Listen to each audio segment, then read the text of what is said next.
good luck. And myself, Chakravarti, I'm the HOD Civil, Department of Civil Engineering, the Venkateswara College of Engineering and Technology. And welcome you all to this 1 week FDP program on infrastructure challenges. And we are very happy and very fortunate to have a resource person from prestigious institute NIT Warangal. We have 3 resource persons from NIT Warangal are going to deliver 6 lectures in civil engineering related challenges. And as a series, the first lecture today will be delivered by Dr. K.V.R. Ravi Shankar Garu, Assistant Professor, NIT Warangal. And I welcome Dr. Ravi Shankar Garu for this FDP. And I'm very thankful to you for accepting our request and being here to present your presentation.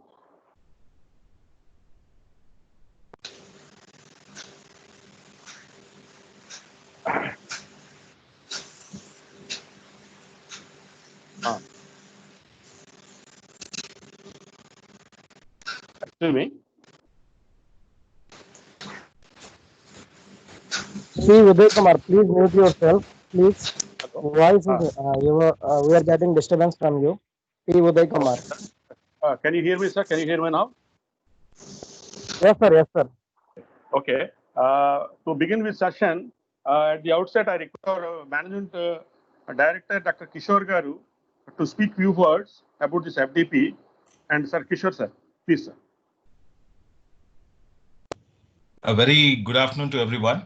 Hope I'm audible. Yes, sir. Audible, sir. Good afternoon. A warm welcome, and I'm very glad to be a part of this FDP program. And firstly, I would like to thank our Dr. K.V.R. Ravi Shankar Garu and Dr. Sumant and Dr. Tejaswi from NIT Warangal for accepting our request on behalf of our institute. And I see that the workshop is going to be for 5 days, if I'm not wrong. I think it is for 1 week. 1 week, I think it is for 5 days. So I'm pretty sure that this will be a great privilege to hear from all the eminent resource persons, and especially from NIT Warangal. And I'm pretty sure that it's going to be very useful. And I wish all the best, and I'm hoping it will be a grand success for sure. So I request all the participants to utilize this facility and try to get the most out of the program that's being offered from the institute. And once again, I thank you, and I congratulate you all for being a part of the program. Thank you. Thank you, sir. Thank you, Kishore, sir, for your kind words. And before we begin the section, I request our Madam Gayatri Madam, Assistant Professor Civil Department, to introduce our resource person for today. Gayatri Madam. Good afternoon, sir. Good afternoon, everyone. I'm Gayatri, working as an assistant professor in civil engineering in Sri Venkateswara College of Engineering. And I would like to tell a few words about our chief guest, Dr. K.V.R. Ravi Shankar Garu. He completed his education qualifications, PhD in civil engineering in Indian Institute of Technology, Bombay, in February 2011, and he completed his MTech in transportation engineering in Jawaharlal Nehru Technical University, Hyderabad, in 2004, and he completed his BTech in civil engineering in Kakatiya University, Warangal, in 2002.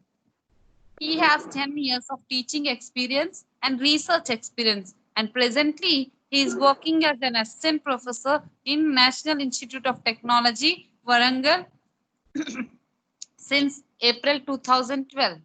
His research interests were pedestrian behavioral analysis and modeling, crowd dynamic analysis, and emergency evacuation planning, safety analysis of vehicular interactions in mixed traffic conditions, non-lane based behavior modeling and nanoscopic model development, optimal network design, and multimodal analysis, capacity analysis of highways in mixed traffic conditions. The academic projects he guided in PhD were 4 were completed and 3 were going on.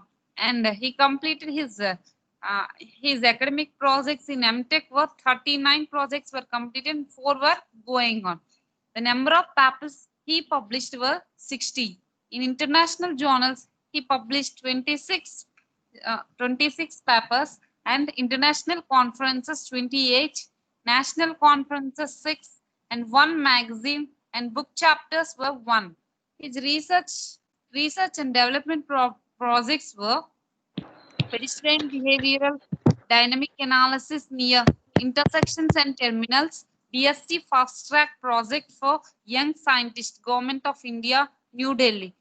From 2014 to 17, assessment of pedestrian facility requirements in Indian traffic conditions, MHRD sponsored research seed money project in 2012 to 13. Development of toolkit on urban road traffic systems, planning, design, evolution under sustainable urban transport project, Ministry of Urban Development, Government of India in 2012 to 13. His major consultancy projects were coordinator, comprehensive traffic study plans of the cities of Karimnagar, Siddipet, Tirupati, Tirumala in 2012 to 18. Traffic signage and road marking strategy from the cities of Vijayawada, Andhra Pradesh and Ludhiana, Punjab in 2013. Resolution of area traffic control system in Rajasthan. State Technical Agency, PMCSY, National Rural Road Development from May 2012 to May 2019. His contribution to the department or institute, he established a transportation engineering simulation lab and coursework development consisting of various micro and macroscopic simulation tools. He is initiator of establishment of advanced traffic analysis and or smart traffic technology laboratories. He developed course content for the new courses, crash reduction and prevention and traffic flow modeling and simulation. He developed a project-based field evaluation of road safety project as a part of road safety engineering or crash reduction and prevention course. He is a member PZ DAC and departmental faculty of Library Committee Civil Engineering. His continuing education programs, which was organized 10, he organized 10 and he attended 11. He is a reviewer of transportation letters, international journals of transportation research, periodica, polytechnical transportation engineering. He is an educational board member in transportation engineering. He invited 10 lectures. He worked as an Institute of Urban Transport trainer. He is a member, Board of Studies of Civil Engineering, Sri Vishnu Engineering College for Women, Bhimavaram, Andhra Pradesh from 2015 to 2018. He is a life membership of Indian Road Congress and Institute of Urban Transport India. He is educating road users on road safety as a part of Forum of Road Safety. Thank you, sir. We kindly welcome you, sir. And thank you.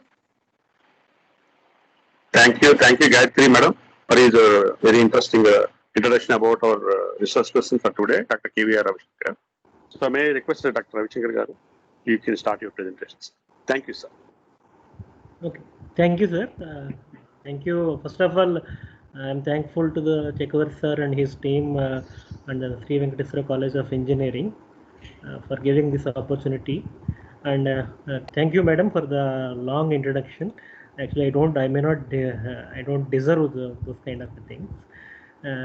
Whatever I wish to say is, whatever the little knowledge I have, I would like to share with this presentation. That's nothing more than that. Anyway, just we'll go ahead with the more formal presentation.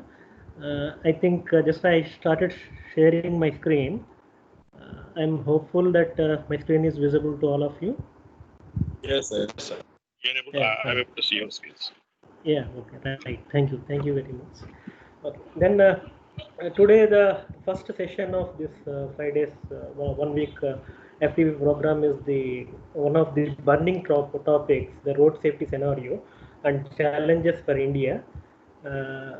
Okay, so considering the current situation of the road safety uh, across the country and across the world, so this is a very burning issue and a challenging task, and not only for the transportation engineers, not only for the civil engineers, as a normal road user or as a normal human being across the continents, across the countries, it is a job of every human being on this earth that we have to contribute something towards the road safety. Okay, let us explore further what kind of challenges are there with regards to road safety and how we are faring and what kind of advanced technologies are the recent technologies are there and what we have to do, especially in our country like in India, how can we go, go forward to make our roads more safer and healthier and more environment friendly and etc. Okay, this is what I have my plan for the presentation, for this particular presentation. So we'll just have a quick look into the global and the Indian scenario of the road safety and what kind of a human factors or the basic road user factors which will affect the road safety criteria. And then we'll move on to the more technical terms in terms of some design aspects in terms of the side distance considerations, the junction improvements, along with some case studies. So whenever some of the things are required, I'll show you some videos and some case studies related to this. And towards the end of this presentation, we'll have some kind of a quick look into the various traffic calming measures and the crash severity and the more recently, because in the last decade, the mobile distraction, how it is going to affect our road safety. And finally, we'll end up with some kind of a specific conclusions about the human behavior and the road safety factors. Okay, considering the global road safety scenario, so if you look at some of the statistics which were very very much troublesome to say, we are nowadays we are saying about the COVID and the kind of extent of damage it has done to our lives and the economy and all those things. But if you consider the road traffic crashes, there is it is almost like something like a 1.2 million people a year, or an average of 3,000 to 242 people every day are involved in the road traffic crashes. And road traffic crashes injuries are around 50 million people in a year. So that is as per the estimate of the WHO. So the number of deaths in terms of the millions. So compared to our kind of a, I think, is it fine? My voice and presentation, everything is okay.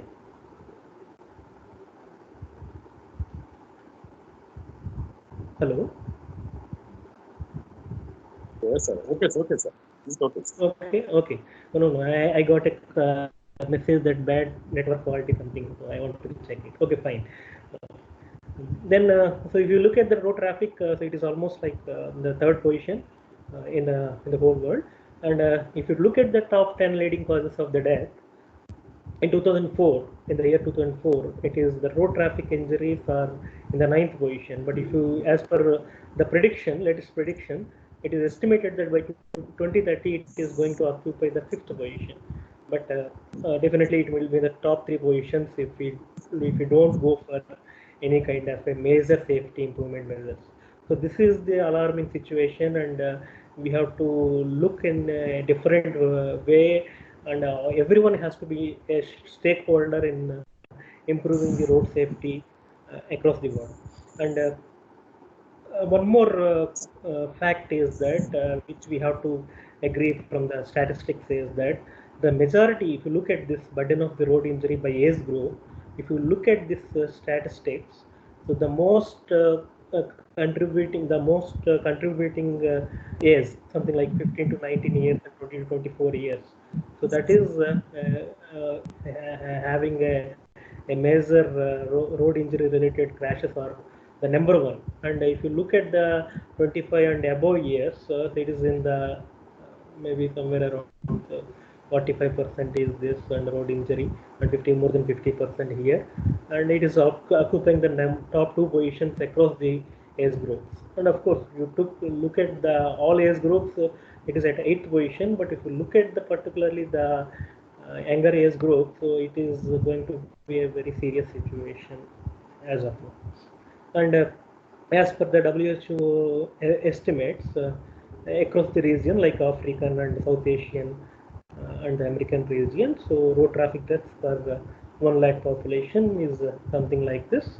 And in our country, so it is we are Southeast Asia region, we are around 19.5 road traffic deaths per 1 lakh population. And this is the trend, the total number of road traffic injury fatalities in India. So the total fatalities and the fatalities per the 1 lakh population. So this is going to be from the for the past 5 decades, where exponential increases there in these trends.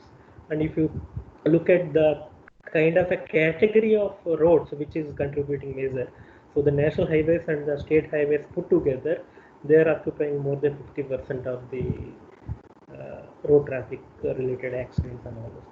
And at this point, I would like to give you one website that is called Mission Road Safety, which will give you across the country the latest some kind of a statistics regarding this. I will show you that. This is the missionroadsafety.com. So where you can get, of course, they have not updated the latest in 2019, but till 2018, 15, 16, 17, 4 years is there, and the kind of accident and injured. And this is developed by the IRSC. So this is one good information where you can get regarding the, and even we can get regarding the each accidents, the number of pedestrian related and the age groups across the country and in a particular state and all this. So this is one very good website, good resource for this kind of statistics. Of course, there are many others out there. Coming to, so with this in mind, so we have a long way to go, and in terms of commitment and in terms of the design aspects as a road engineer or as a road user. So one resource I came across, so the Canadian Safe System approach, which is giving some kind of, in a nutshell, the whole overall picture and the overall stakeholders and everything. So this particular slide is representing that there is a human tolerance. So you have 3 major stakeholders in terms of the vehicles, the infrastructure, road infrastructure, and the road users. And if you look at from each one of them, from the point of view, so we have something like the roads, the environment, and the fatigue of the road users, influence of the alcohol, and the other distractions, the mobiles, and then how they are linked with what kind of information we need, and the communication technology. So in a nutshell, they have given, and there is one more document is there, the Canadian Safe System approach, which is taken from that. And maybe at the end of the presentation, the organizers will share you some of the this kind of related documents which I shared through a link, and the PDF copy of the presentation. You can get more details about that. Then coming to this, so what kind of challenges are there for our Indian traffic conditions? So one aspect, even you might have read in newspapers or somewhere. So our kind of behavior is something different. So Indian traffic conditions. So there also some people will say that if you drive in India, you can drive anywhere else. Okay, that is a different question. But whatever may be the kind of a road or whatever may be the kind of a country, definitely there will be some kind of a cultural changes, and similarly we have some kind of a traffic behavioral changes. That is true, that we have to accept it, and we have to say that, we have to see that our design or our kind of a system is adapted to our kind of a conditions and our kind of a behavior. Of course, in technical term, more technical terms, I can say something like we have a non-lane based behavior. It doesn't mean that we don't follow some kind of a lane rules or something like that. We follow, but our kind of a traffic conditions which consists of more than 15 to 20 varieties of vehicles. If you just take the four-wheeler itself, we have four-wheeler from the starting from the nano to the SUVs and all those kinds of vehicles. So we have a different types of vehicles, and our road conditions, our vehicular condition, vehicular traffic, vehicular composition may not warrant some kind of a lane-based behavior. That is, we have to understand from the technical point of view, other than the human behavior. Of course, human behavior is also very much important. But apart from that, this is my engineering point of view, which I would like to say. Okay, then this is one aspect, one challenge as far as our Indian traffic conditions are concerned. Then one more thing is the design aspects. Okay, there are many codes, IRC, Indian Roads Congress, and Indian Institute of Urban Transport, IoT. So they are giving some kind of a design methodologies and all. But definitely, we considering this kind of a different vehicular dimensions, we need to look at revising our code standards to suit the present conditions. And one more important element is the side distance. Please keep in mind, at length we are going to discuss about the side distance in this particular presentation, which is very much important, and there are code standards are there, but the point is here is we are not following the side distance criteria even as per the code standards on the road. That is the unfortunate thing we have.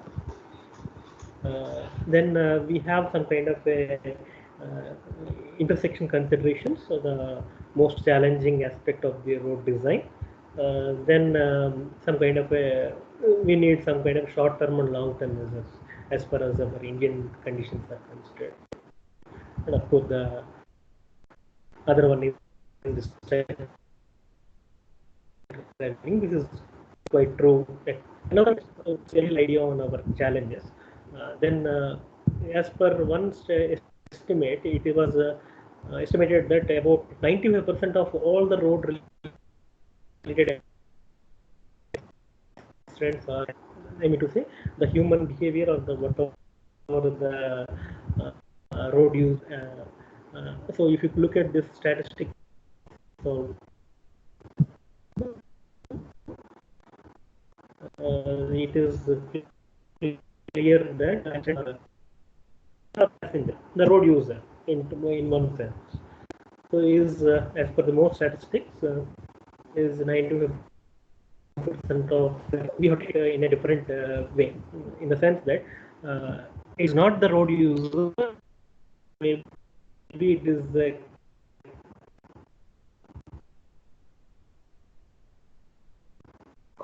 combination and the design. We can't blame the driver always. Okay. Then when you say human behavior is different or the road user is, then just we have a look on what are the human factors that are very much important as far as the driving habit is concerned or the road user behavior is concerned.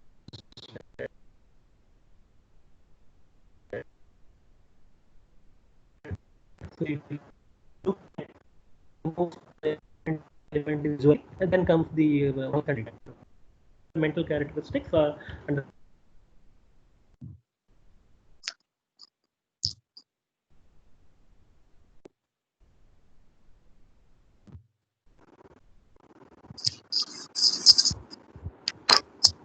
there was this reconnection.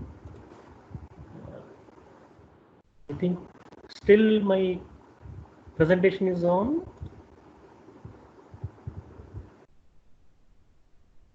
Yes, it is on, but is not at the moment.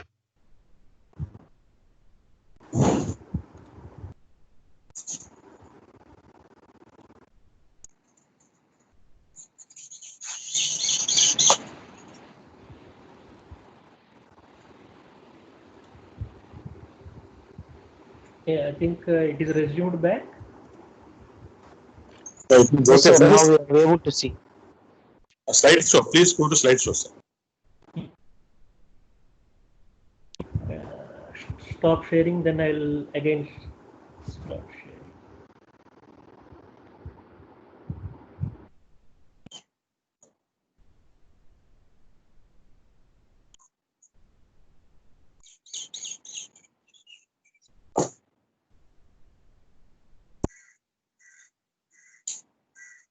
Yeah, we are able to see the screen, sir. But only the slideshow option enabled, sir. Please enable.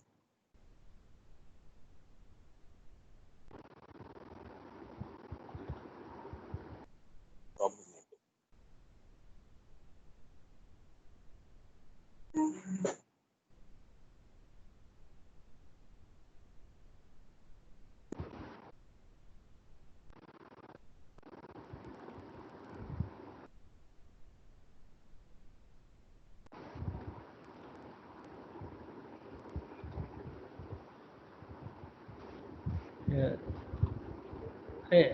One second. Now it is visible, the presentation, the screen. No, sir. Now it is okay. Is it? Okay, sir. Slideshow, sir. Please go to slideshow.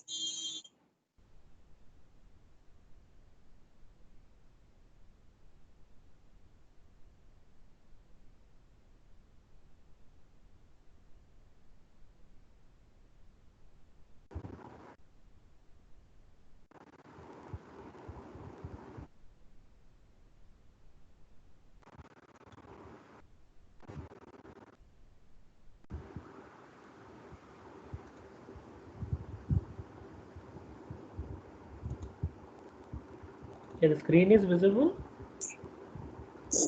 It is visible, sir, but not moving. Please go to slideshow, sir. Slideshow. Okay. No, fine. Yeah, now it is fine.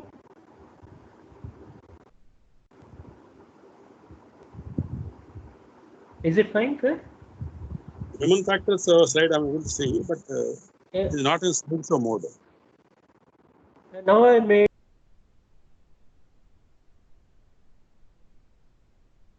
I'm not getting slideshow.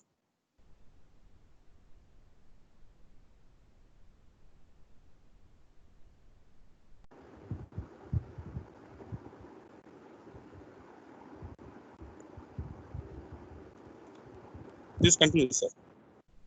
Now is it fine, sir? It is fine, sir. But participants are able to see the screen. Any participant, please respond. Yes, sir. Yes, sir. We are able to see the screen, sir. Sir, it is visible, sir. Full screen. Okay. Sorry for the disturbance. Maybe that is because of. Okay, so now the kind of the factors, the physical and the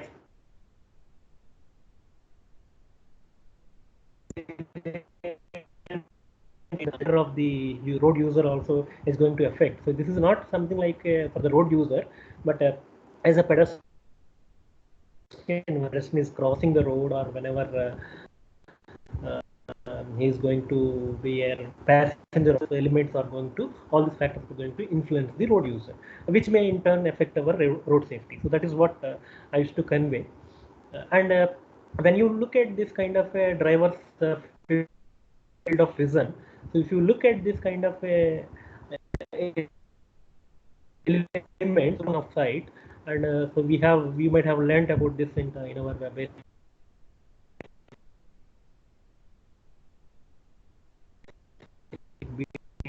We have line of sight, and within some kind of a our limitations, we can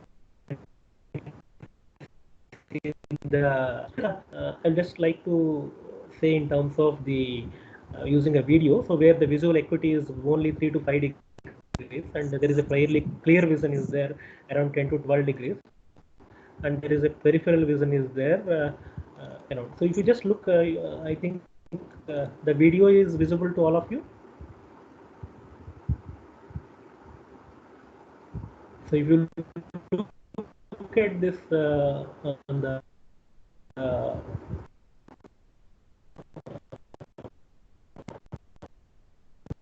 high ahead of you, line of sight, whatever it is. But it is not the same case at least in on some other roads where we have some problems with the visibility or some kind of issues. So if you particularly you can have a look on this. So where the visual acuity and so the fairly clear vision is visible.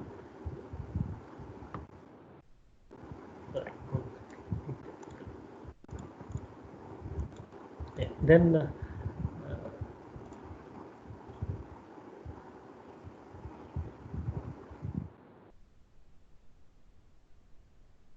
within the peripheral vision, we have to see that within that 120 to 180 degrees, but as the speed increases, the peripheral vision is also going to decrease. So then I will give you one small example here where we have some problems with this. So this is in Karimnagar actually, basically. There is some kind of elevated section of the highway is there, not the highway, urban road is there. So there are frequent, so this is elevated highway, and at the elevation level, we have a small horizontal curvature is also there. So there they kept some kind of a curvature signboards, but that is not sufficient.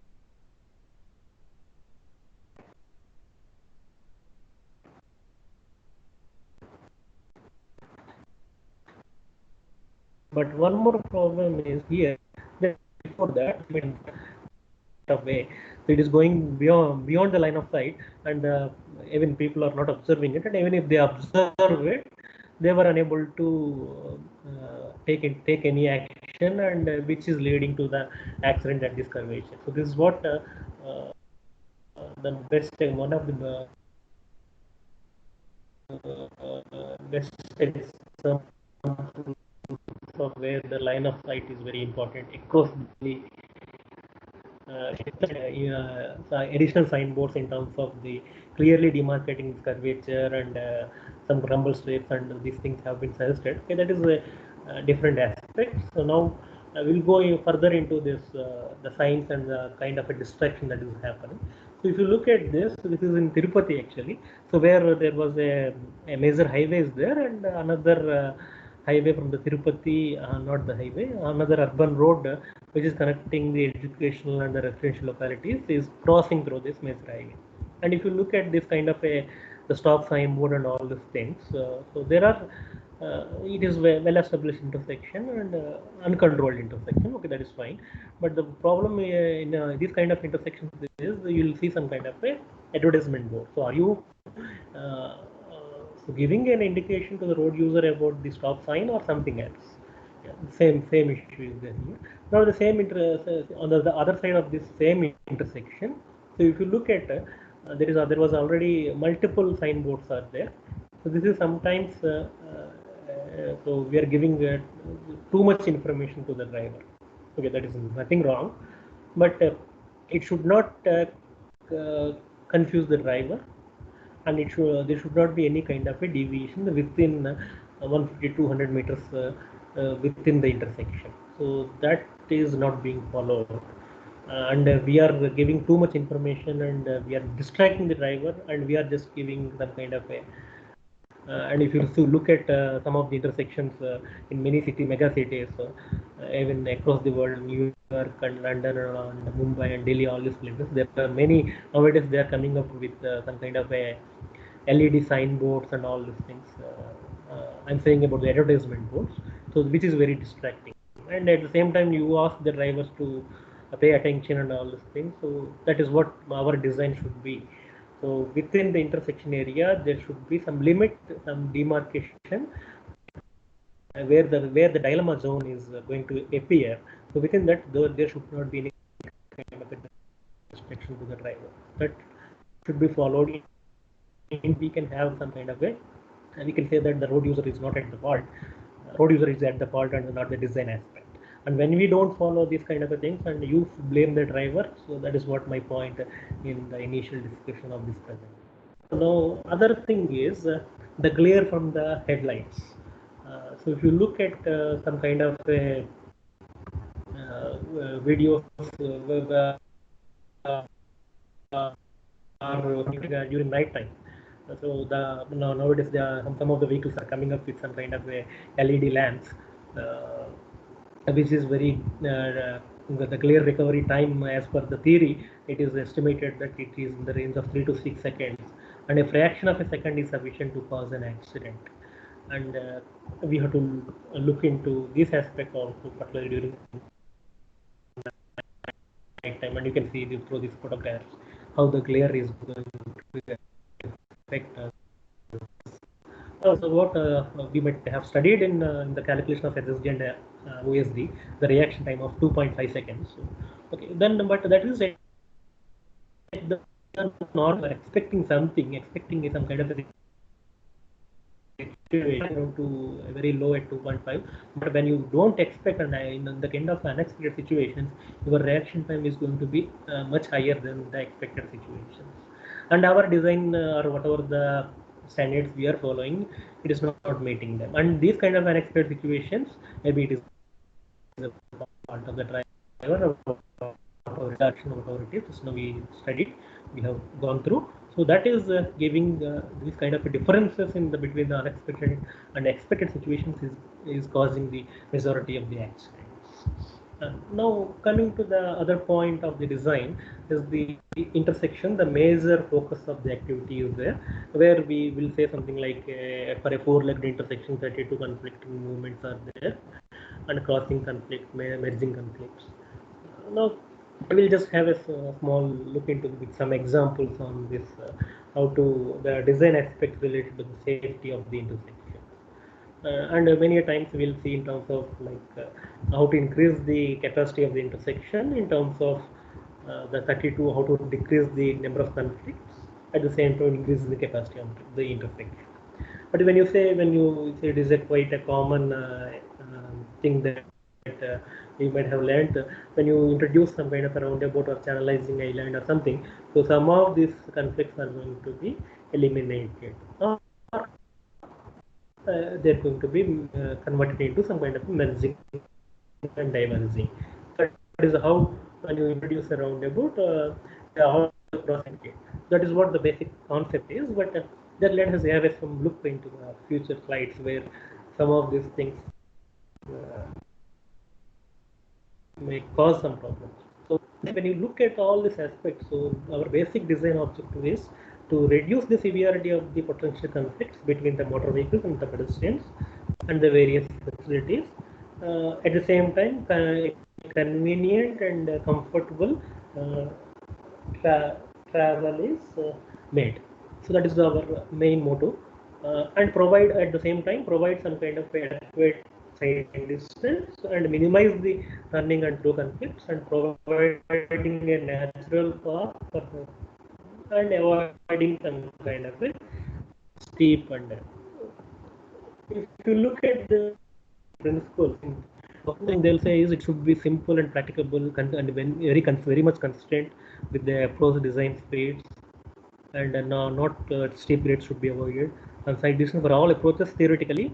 Practically, I'll show you something. And discourage wrong movement and some kind of nowadays because of the smart cities or whatever it is, integrating with the bicycle and pedestrian traffic. So when you look at these kind of basic principles in terms of the design aspects and the science and marking, okay, that is well and good. And simple thing is to minimize the conflict. So whenever there is a crossing is there, and when we have this kind of cuttings and the merging and diverging, it is better to go for a normal joining of the minor road compared to this kind of angular crossing, which is more dangerous. One basic thing, but that is for already existing roads, that may not be that may be an issue. And in all these elements, one more in addition to the visibility on all these elements, so the gaps in the central reserve, the median gaps, whatever is there, so how much should be maintained. And sometimes during the night time, you may not expect that there will be a median gap, and you don't give a proper warning to the drivers that there is a median gap is there. So that is going to create a problem for all the types of road users. And also, whenever we are giving this kind of a in terms of this kind of elements, so we have to take care that the signboard is also placed at a safe side distance. That we again will see about that. But whenever we are doing this, we are doing some kind of a road safety audit or some kind of a road safety scenario evaluation, then we need what kind of a data requirements are there regarding the in addition to the accident that have occurred. So we need to collect at least some kind of a typical 24-hour volume. So it is needed. The road safety doesn't need something like when you are determining the capacity of an intersection, you are going to take out the peak hour traffic. But when you are dealing with something related to road safety, we have to consider the off-peak as well as peak hour traffic. So under the existing geometrics, of course, the pedestrian bicycle volumes will be there, and also we have to look into some kind of a distance to the other intersections and the location of any kind of hospitals or schools, etc. And also we need to look at the crash history or the number of accidents that have happened in the past 1 decade or so. And we have to look at some kind of posted speed limits along the intersecting roads and the right of way features and their limitations, and any kind of parking and other aspects also to be taken. Okay, once we have this data, then we can do some kind of a code standards, and we can look into this kind of IRC code aspects about the intersection and grade separate intersection. Then we can design our intersection. Okay, I'll just let me give some quick examples related to this.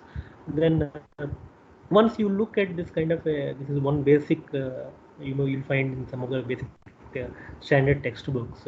So where they'll say something like whenever you are designing an intersection based on the major road flow in terms of 1,000 vehicles per day. So on the minor road flow on the y-axis. So we have some basic element type of intersection like priority intersection. Then comes something like a roundabout or signalized intersection. Then at the highest level, the grade separate intersection. This is the very basic kind of categories, and this is what some time back I was saying about. So when you have them kind of this kind of a skewed intersections, so we have to look at this kind of a channelizing islands and the tapper, the kind of a 90 meters tapper that is. So this is going to release the burden of this left turning traffic or whatever is there onto the minor road. Otherwise, if you have some kind of a sharp turn, then that is going to lead to some kind of a accident. So now coming to the most important aspect of my presentation is the side distance at the intersections.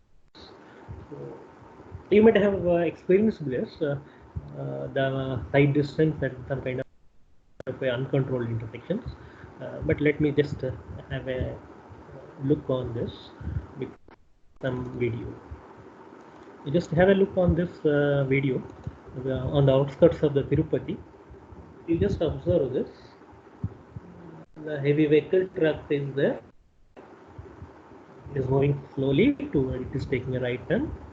Since we are basically we are collecting this video data, he is very careful, and you can see this person is also trying to overtake, and there are many other vehicles are there. Otherwise, it could have been something different.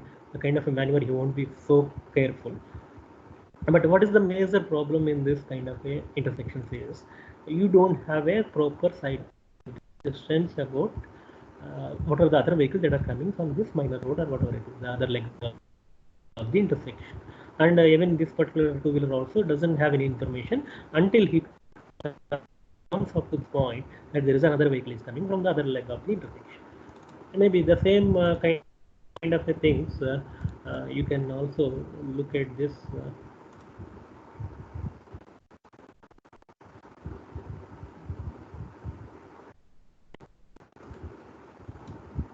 Maybe that is not playing.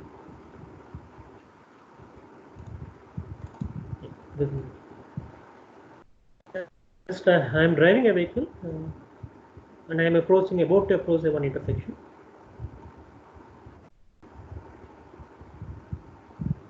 When I am approaching this particular intersection, I am almost there. This is, signal is there, but signal is not working. I want to take a right hand until I am almost close to this intersection. I don't have any information on what the other vehicles are coming. And of course, I am driving at a very cautiously at a very low speed, and I can guess what will happen. But it may not be the same case with every road user and every time. And I took a right turn. Okay, then maybe so the other vehicles are coming, and just I am taking a right turn. So then I'll show you something which will speak a lot about the kind of accident. So you can see somewhere here.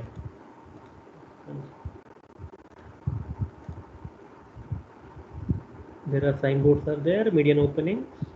You can see the extent of damage happened to the median, so which speaks quite a lot of things about the severity of this particular intersection. That is because of some kind of a side distance consideration. And you see here there is a median opening is there, where someone is trying to merge into this, and these kind of elements are going to be another trouble spots. And you have one intersection is there, and immediately very close to that you are opening a median, and these kind of movements will interfere with all our regular movement of traffic, and which may lead to, and there is another bottleneck is there, that is a different story. So these kind of things are will not be discussed in any kind of a standard code book procedure. So we have to look at, so the code book will say something like, okay, when you are designing an intersection, so okay, then it will say something like you have to provide a minimum sight line, and so you say something like here in this example V1 and V2, the design speed based on the design speed of that particular leg or the highway or the urban section. So what is the safe stopping sight distance, and we have to maintain on the two lanes. So D1 and D2 should be equal to the corresponding V1 and V2 related stopping sight distance. And whenever the driver is, so I am driving this vehicle, so I must have a visibility of all these elements.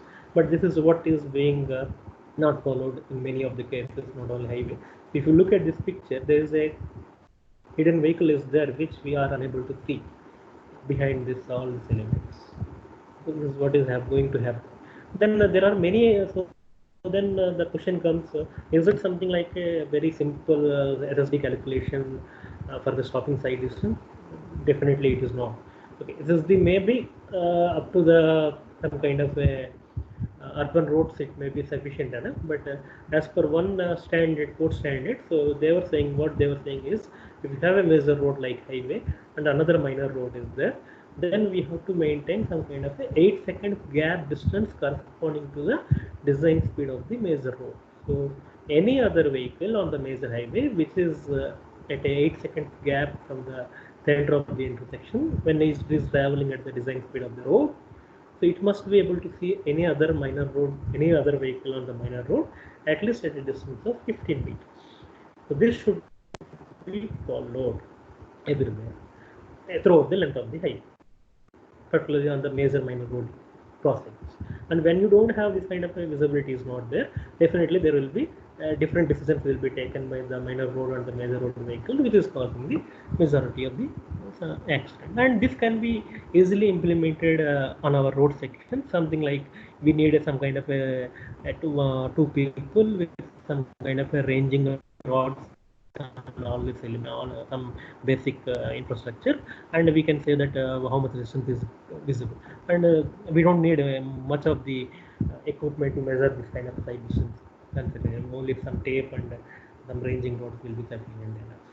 And if you look at the standard that are suggested, so that based on the design speed of the major road, so if you have a 100 kilometers per hour, so we need a minimum visibility distance along the major road is 220 meters. That is almost like a 1/4 of a kilometer. Whether that is followed or not is a questionable. Then we need to look at each of these intersections and determine the minimum recommendations of the site distance and what is being followed by the existing code standards, by the IRC or whatever it is, and accordingly we have to redesign our intersection. Then in all these elements, there may be some small clarification is required. In addition to the reaction time of 2.5 seconds, we need to look at this some kind of a what are the heights of the eye. So for a normal car and truck, it is something taken as 1.08 meters and 2.33 meters for the truck. And any kind of other object on the, this is something similar to our SSD calculation, like 60 centimeters of object should be visible to the driver's eye. Then there is another aspect of this for the two-way stop control intersection. TWSC stands for two-way stop control. So you have seen the like some kind of a stop control intersections in some videos. So here there is something called always stop control, where the stop control is there on all the legs of the intersection, and only on the minor road you are stopping the vehicle, and on the major road they are allowed to free. So in those kind of elements, we need to look at not only the side distance, we need to look at the critical gap.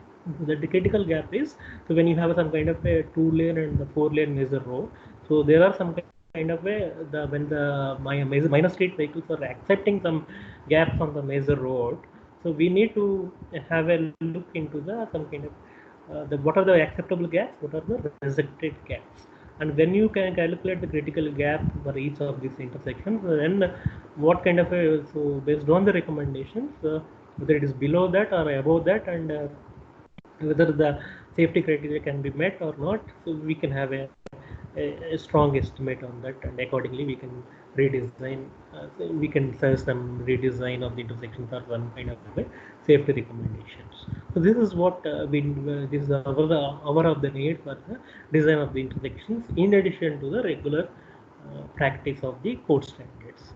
And one human limitation we have to keep in our mind. So a driver cannot perceive movement beyond 245 meters or detect any detail more than 430 meters. So at those distances of half a kilometer, anything, any vehicle or any other thing appears to be so small.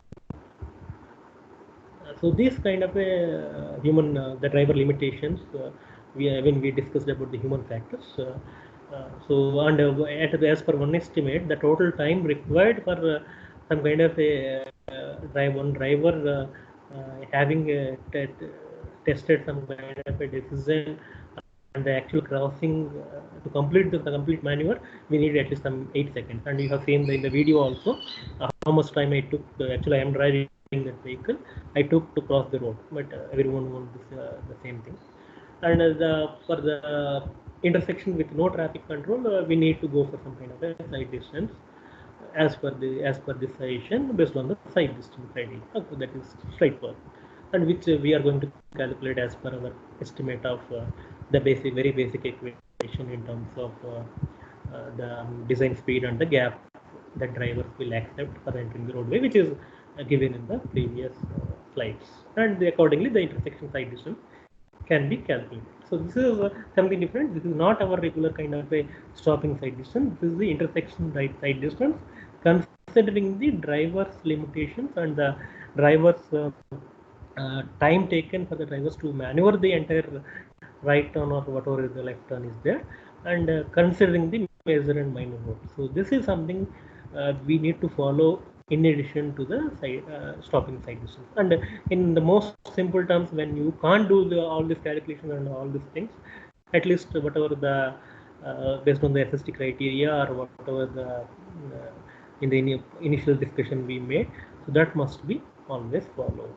And we need to eliminate all this kind of distractions to make it more meaningful. And the same video whatever you have taken, so this here you can see in the bottom photograph, so the kind of it shows the kind of accident that might have happened at this particular T-legged intersection.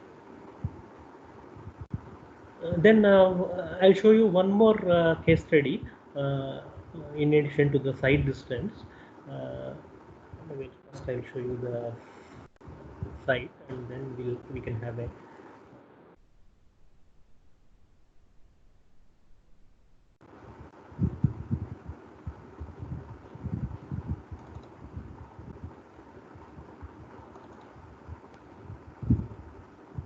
Just have a look on this video. So this is almost the similar kind of intersection on the Tirupati Chennai highway, where the highway is crossing, and we have the from the residential locality, and so there are many other vehicles are coming and crossing each other. And this is during the sunset time. It is being monitored by the traffic police. And many accidents, seems many accidents have happened at this particular place, and it is a very most complicated intersection.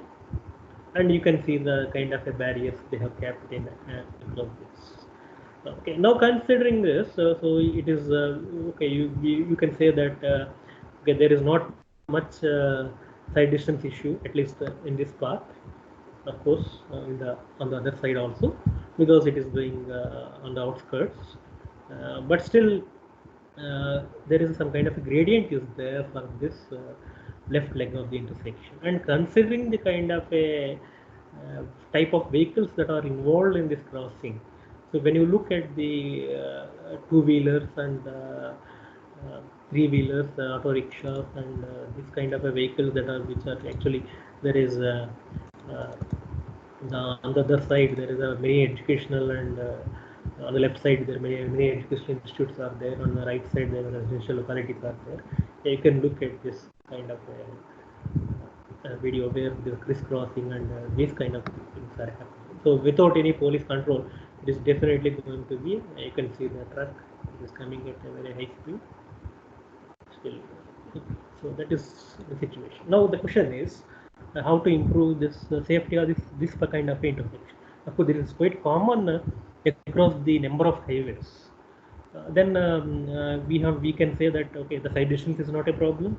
Okay, we have the stop signs, we have the many kind of a pedestrian movement and all the signboards. We have the proper marking, but still, in spite of all the standards, it is giving some kind of a very serious headache for the design engineers and the road traffic engineers, and how to make it more safe. Okay, they have done with some kind of a barricades, but that is not a permanent solution. It is going to be a temporary, and these kind of a barricades are in turn causing some additional accident, particularly night time when they can't see.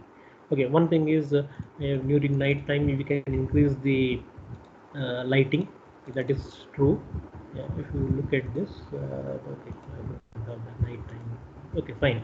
So we can, but that is not the only solution. So we need to look at some other aspects in terms of how to improve this particular intersection with some other. Then we suggested something, but we need to come out with some other alternatives. So then considering the various that we have discussed, and of course considering the vehicle composition for the overall intersection, almost like something like most of the two-wheelers are 50% of them are two-wheelers, considering the average speed of the vehicles, then we suggested something like we have to some 2-3 alternatives. Okay, then one alternative, possible alternative is when all everything else is as per the standards and we can't go beyond that. So providing a flyover along the major road and the proposed carriageway width with medium shoulder width as follows.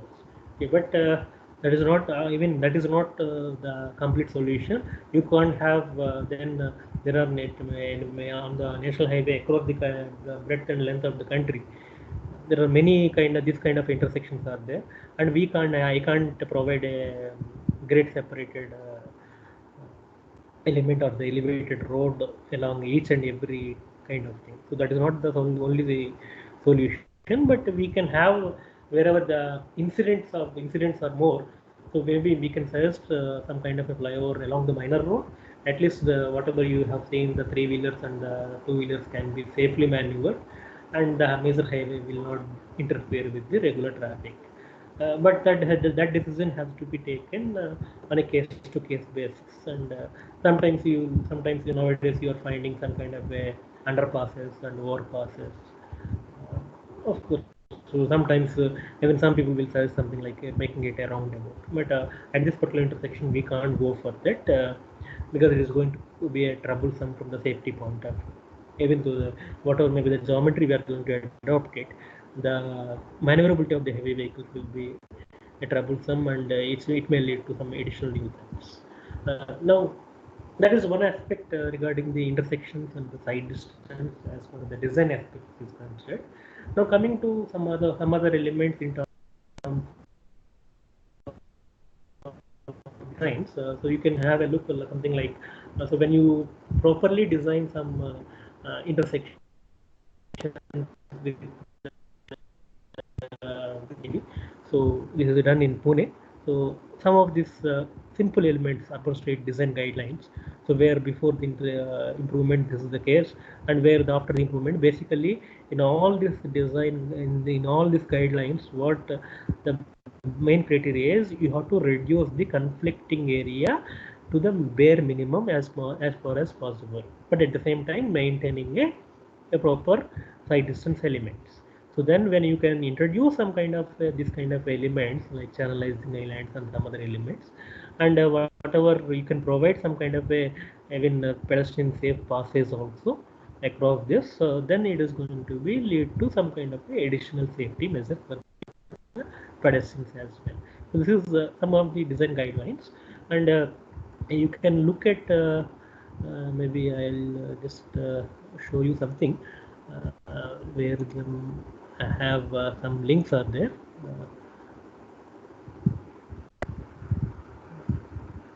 Which the organizers are going to share with you later.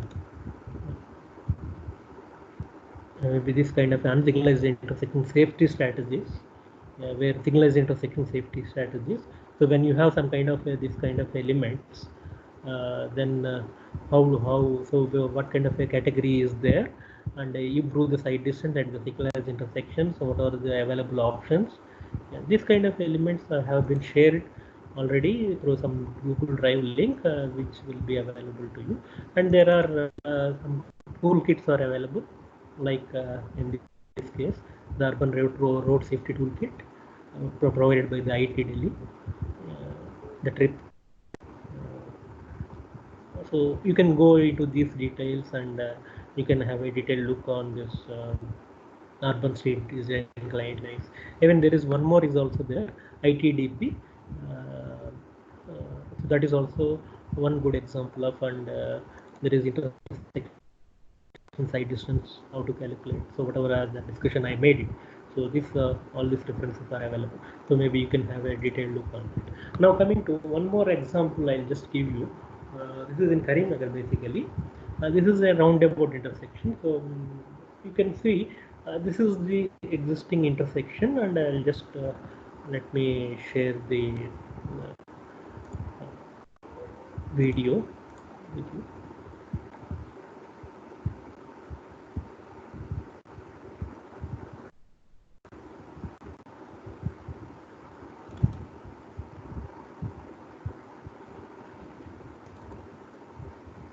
This is the top view of this particular intersection near the bus stand before the improvement, sorry, after the improvement. But if you look at this video, you can have the kind of movements on the buses and all these things. So this is after the improvement. But if you look at this particular thing, so before the improvement, this roundabout is something on some kind of a odd shape. I don't know. Maybe it is not fault with the engineer or the designer, but maybe the work, there is no proper quality control is not taken into account, and the mason might have gone into his own shape and all the things. I don't know what the reasons, but a simple arrangements in terms of, so in this kind of intersections, when you can maintain a proper three-way movement across the roundabout with a proper side distance, and in this leg of the intersection, in this corner of the intersection, the other side is some seems to be fine. So when you can have this kind of intersections being remodeled with a proper care about the, some kind of a so you can just show you. this is something work is going on. So you can see here there is even the arm street parking is there, something is there, there is a okay. Yeah, then we can have some kind of, so there is one on one leg, one corner of the intersection, there is too much space is available, whereas the other side of the intersection we have a very less space is there. So this kind of a inconsistencies are going to lead to some kind of a nuisance. And what we suggested is okay, well, let us make it in a proper manner by realigning our roundabout and the channelizing elements. So we need to look at different aspects. And we can't go for different standards. Okay, let me have some kind of X radius of the, so that is not going to work out here. So we need to look at the turning capability of the vehicles also, and we have drawn this with some kind of different shapes and all these things using that, and finally we came out with something like this. So where we can maintain 3 lanes around the roundabout. So that is for the left and through and right movements with a proper channelizing and median openings. Then it is going to be a safe on a safer side, but still I can't guarantee that it is going to be a more safer approach because of additional issues. I'll point out something like because when a bus is taking throughout this, and let us say there is a bus stand is there actually very close to this bike, and when let us say there are 5, 6 or 7 buses came at the same time, and which is blocking the entire intersection and is reducing capacity, we forget about the capacity, and it may lead to some kind of a accident. So that can't be guaranteed, but provided under the existing circumstances we can't go beyond this. But at those points we need to keep some kind of a speed limit signboard or something, particularly for the night time, I am saying. And then there is another element like this where we can't do much. We are constrained with because the main major problem in all the cities is already the land use is very much developed, and we can't go beyond this. So these are some of the elements where we need to go for some kind of beyond the port standards. We need to use our general common sense measures and the vehicle maneuverability measures, and we need to look at it. Okay, now coming to the other point before we go for some kind of a traffic calming measures. Just I want to check that everything is all right, sir. Hello. Yeah, someone can say yes. Please continue. Okay, sir. So my videos and everything is fine, sir. Yeah, it is okay, sir. But any participants? Please.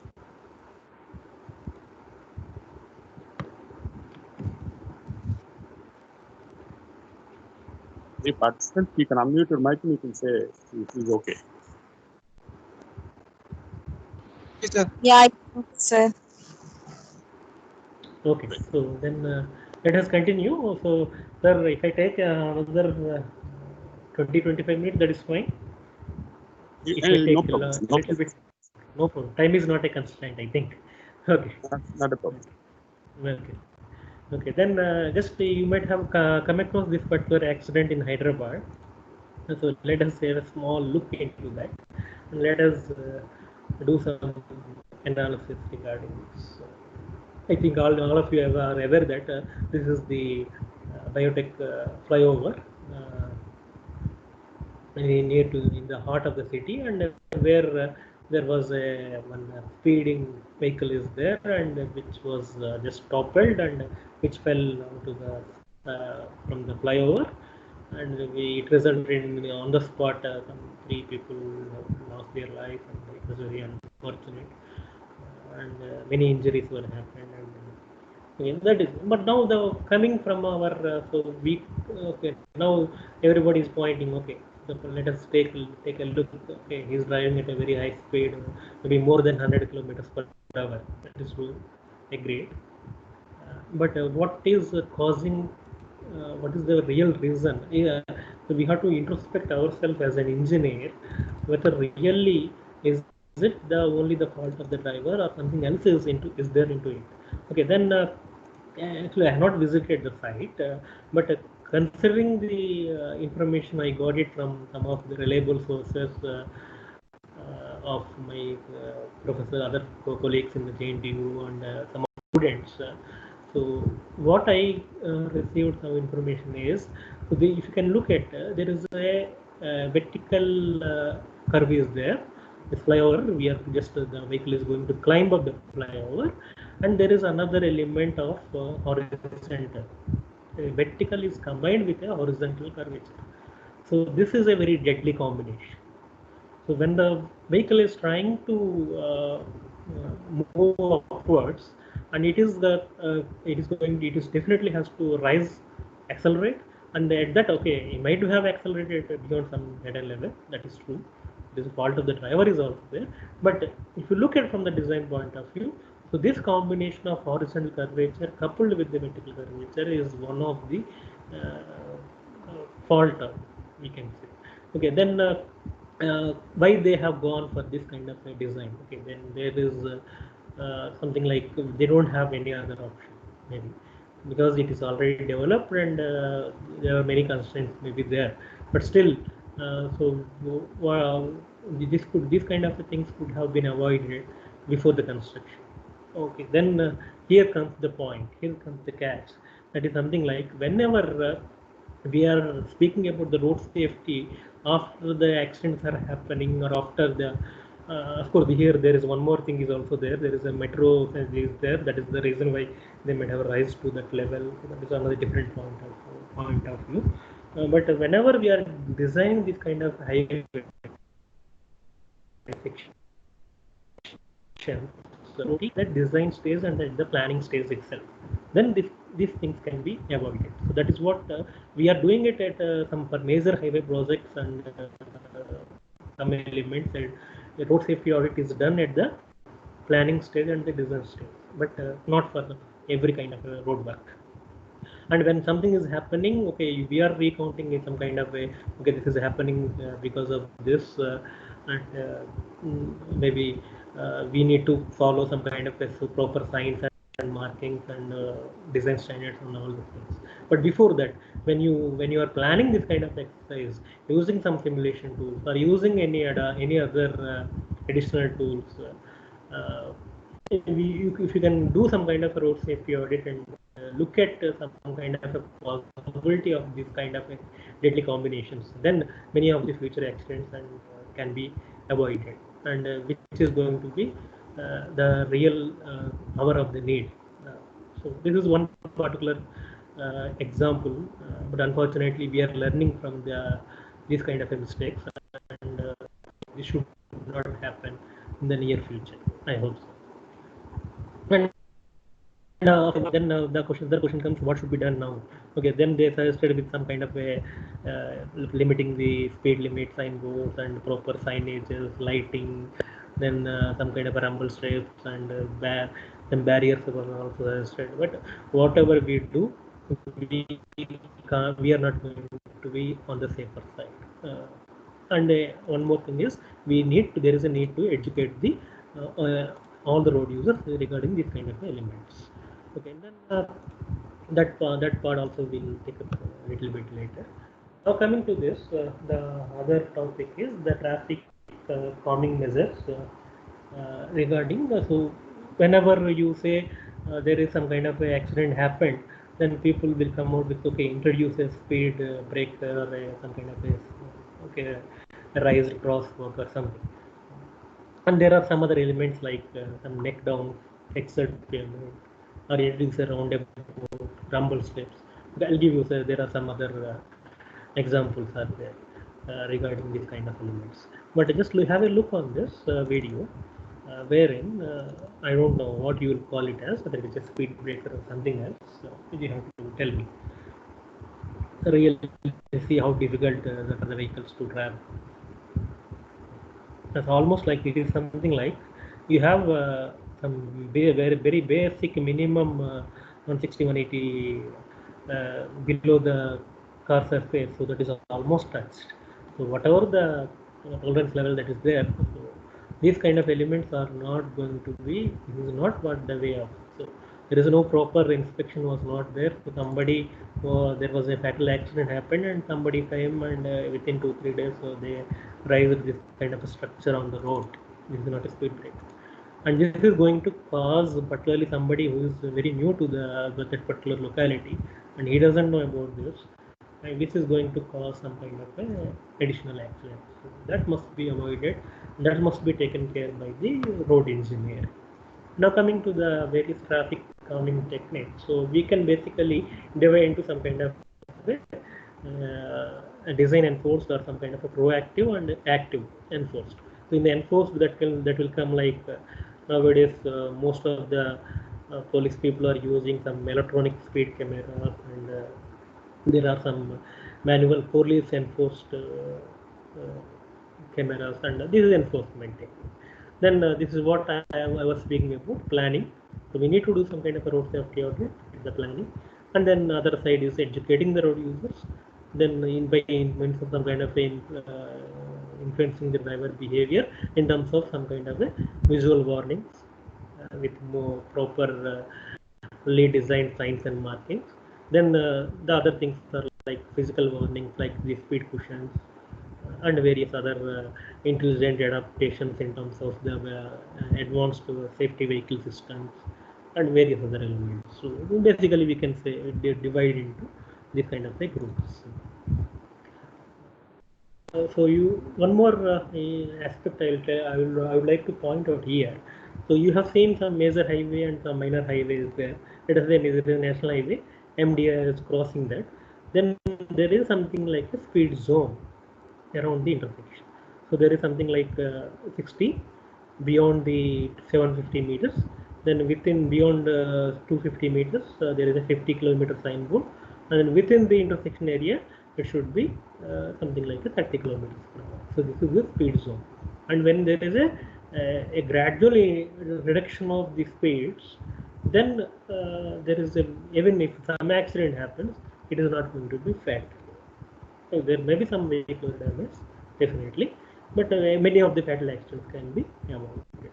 And whenever we are suggesting some speed limit signboards or some rumble strips or something, we need to be very careful on this. And this is there are something like speed humps. Some people will say textured pavement, colors they'll use it. And here I'll tell you one more thing also. I'll show you.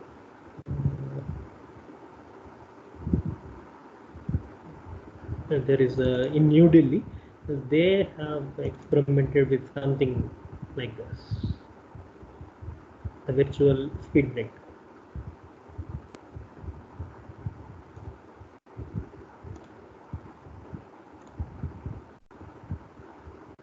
So they're saying that the motorists will see something like a 3D view of kind of a thing, which is going to that is what the point they are saying that. Okay, but the catch is here. Okay, for the first one or two observations, the driver feels like something like it is something interesting and they'll slow down.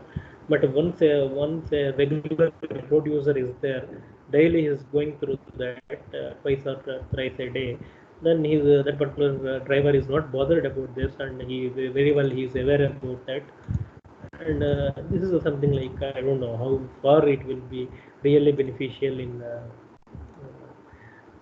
increasing safety. We have to wait and see. But all these things are some kind of a short term. So there are something like this multiple breakers are being tried.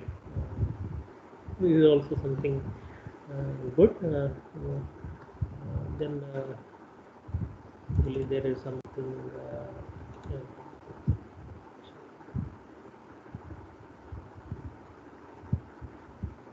Yeah. So okay, fine. So I missed that. That video is also there actually, where almost all the vehicles are slowing down along this. But that is fine. But this is not supposed to be on the national highway. Now coming to the last leg of our presentation regarding the crash severity and some kind of a mobile distraction, and one more element is the crash barriers. So with that I'll close that my discussion. Then when you say something like some accidents are happening and there is some kind of a impact on the speeds. So if you look at this, so the travel speed, if when someone is traveling at 80 kilometers per hour, and as per our calculations of reaction and braking, so we need a distance of around somewhere around 70 meters, and if that is not sufficient, you are going to hit at 45 meters with a speed of 66 kilometers per hour, and this is going to be a very deadly impact. And when you are maintaining somewhere around less than 50 kilometers per hour, that is one reason why most of our urban roads are somewhere around 40 kilometers per hour. So then in those kind of situations, we can we can stop our vehicle very well within the stop line without any major crash. And as per the tolerance levels regarding this, so whenever a car is hitting a pedestrian, so when it is beyond this 20 to 30 kilometers per hour, it is going to be a fatal accident. And when two cars are there head-on impacting, each of them are traveling at 35 kilometers per hour, and the impact speed will be somewhere around 70 kilometers per hour. This is some tolerance. And in most of this pedestrian fatalities, if you look at so if the impact speed is more than 20 and particularly more than 30 kilometers per hour, it is going to be a fatal accident for the pedestrians. That is the reason why most of the pedestrian localities and residential localities will have a speed limit of less than 30 kilometers per hour, 20 kilometers per hour. This is the reason. And whenever you are seeing any signboard next time, please respect it for at least for this reason. Now the other element is the safety barriers. There is a separate IRC code is available regarding this, but you can have a look on the what kind of a safety barriers there is it. Hello, sir. What kind of a rigid barriers are there? They are being used, but I would like to touch upon one thing: the rolling crash barrier, which is being used in some highway sections in the recent past. So if you look at this rigid crash barriers, sometimes what is happening is because of the impact itself, that is leading to some kind of additional problems and additional vehicular damage, and sometimes the accident is itself is becoming troublesome. Then there is one India's first, so they are calling it as India's first road safety barrier project in 2018 on the East Coast Road in Tamil Nadu. So where they constructed within a 1.5 months or so. So they have constructed some kind of a rolling crash barrier.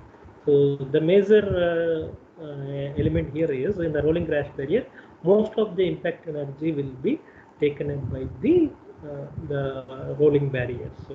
So unlike in the case of rigid crash barriers, the impact energy won't be completely transferred, and sometimes in the rigid crash barriers, what is happening is because of the impact, it is leading to some kind of a additional multiple collisions.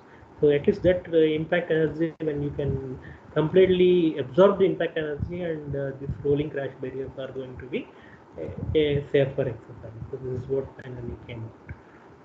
But the one thing is here, we need to be very careful. Sorry, not in terms of the compared to the rigid crash barriers. The rolling crash barriers are going to cost somewhere around 8 to 10 times. This is what I heard.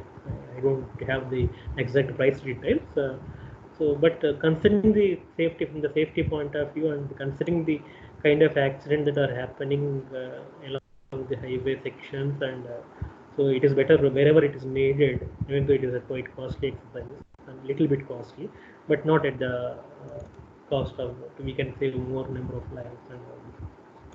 So a rolling crash barrier is very much suggested in these kind of methods.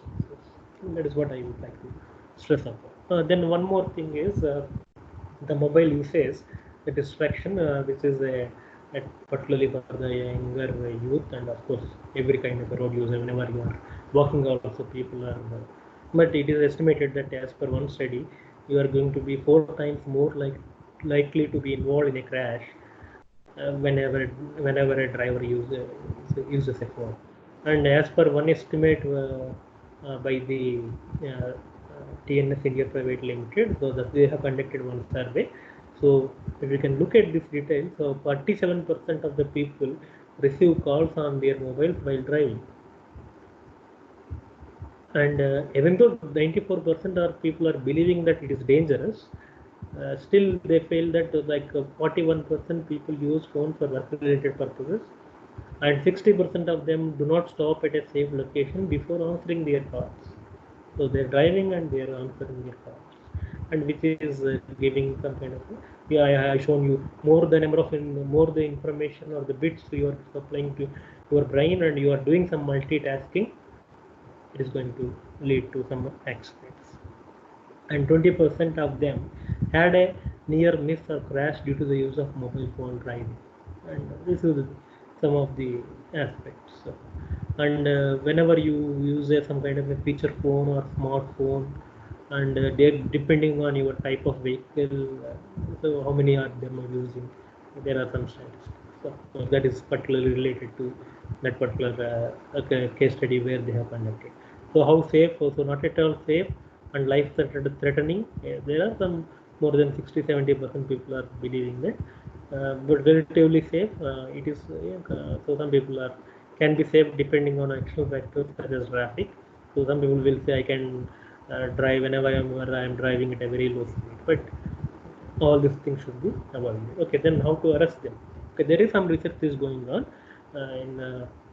in the Stevens Institute of Technology in New Jersey.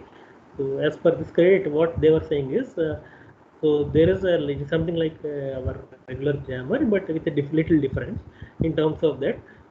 So whenever they have the device detects the driver is using a phone, so it will automatically convert into some kind of a voicemail or text message. So the driver cannot use it, but at the same time the other passengers can use the mobile phones inside the vehicle, but the driver mobile phone will be something like a jammer kind of a thing. So this is something is being tried, but of course this is at a very research stage. Then one more just before I conclude this presentation. So whenever we introduce these kind of rumble strips or some elements, so we have done one study very close to our institute in NIT Warangal. So where before the rumble strips were introduced and after the rumble strips were introduced, we have just after the rumble strips were introduced, really there is an effective decrease in the speed of the vehicles is there or not. So we tested with something like very near to the rumble strips and far from the rumble strips. So then there we observed that only the two-wheelers and some extent the three-wheelers are reducing the speed, but not the cars and the heavy vehicles. That is to say, the four-wheeled vehicles, because of their stability or whatever it is, they were able to clear through this rumble strip, and it's giving some kind of a warning only, that's all, but it's not effective in reducing the speeds. But whereas the two-wheelers, because of their physical dimensions, some reduction in speed is observed, except that there is not. Okay, then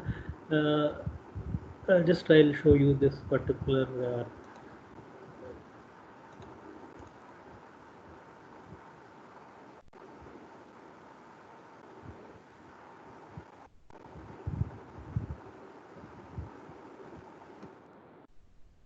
yeah, so if you look at this, so this is one of the fatal accidents near to the Bongiri on the Warangal Hyderabad highway. Then there is so this they are crossing. Okay, of course, one fact is that three people are riding, and none of them are wearing helmet. Okay, that is true. But one more beyond this, so every whatever kind of a design or whatever we are going to use that, it is not going to be. But one thing is, we need to give some kind of, we need to impart some patience to the road user. So in this particular accident, even if these youngsters, they are engineering college students basically. So if they could have waited for 1 or 2 seconds and let the four-wheeler pass through, then this life could have been saved. So unfortunately, other than the effective practice of rules, so what I feel is imparting some patience to all types of road users. So we are waiting for 3 hours in a movie, but we were unable to wait for 3 seconds on the road for the other road users. So that is very unfortunate thing. So that is what I would like to suggest to the other types of road users, and you can also communicate this to your friends and family and various other users. So try to be patient enough and give way to others. Okay. And then to conclude, so the human behavior and how it is going to affect the safety and reducing the distracted driving, avoid multitasking, and there are many incidents which we have seen. And one more thing is our design should be self-explaining and forgiving roads. Forgiving roads. So this is some new concept. Some people are speaking about it. So even if the driver does some mistake, the road has to forgive. The design should be in such a way that it can forgive the road user, and it has to take, the design itself should take care of those kind of elements. But of course, that is a very long way to go. There is always from the road user point of view also, there is something is required, and then only we can say that the road safety is going to be much more safer, the road travel.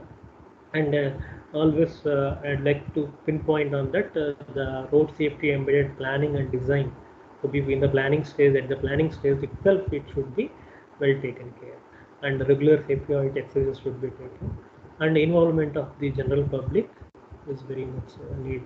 And we need much more awareness, not this kind of 1 week road safety awareness. So that is not that is needed, but we need some kind of a curriculum. The curriculum itself, there should be some kind of awareness about the road safety at various schools and college levels. That is what I would like to say about this road safety, covering the various aspects. So I hope it's something interesting, and I have given wherever I could, I have given the source where I took it, and some of the elements are from our own study. But even if I have missed any other source, I would like to thank all those sources and all the information that has been obtained from some other sources in making this presentation. And if somebody wants, you can have a visit to my website, and you can communicate to me through this mail ID ravikev@nitw.ac.in. And is what I would like to have something to share. Maybe almost I passed 4:30. Okay, then if any questions can be taken up, we can do that. Thank you, Ravi Shankar. Let us open the section for question and answers. Participants, please unmute your mic and ask these one questions to sir. Any questions from participants?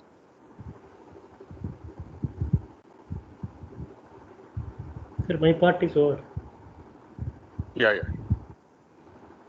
Any questions from the participants? Yes.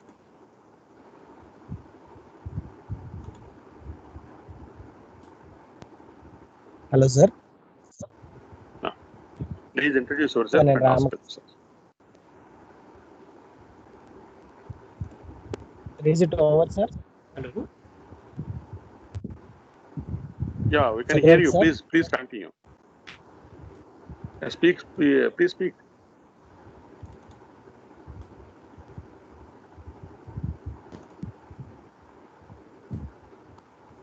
Sir, is the session completed, sir?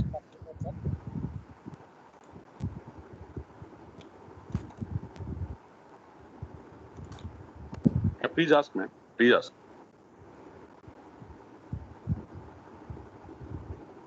Hello. English is the problem. Sir, anyone is there? My presentation is complete.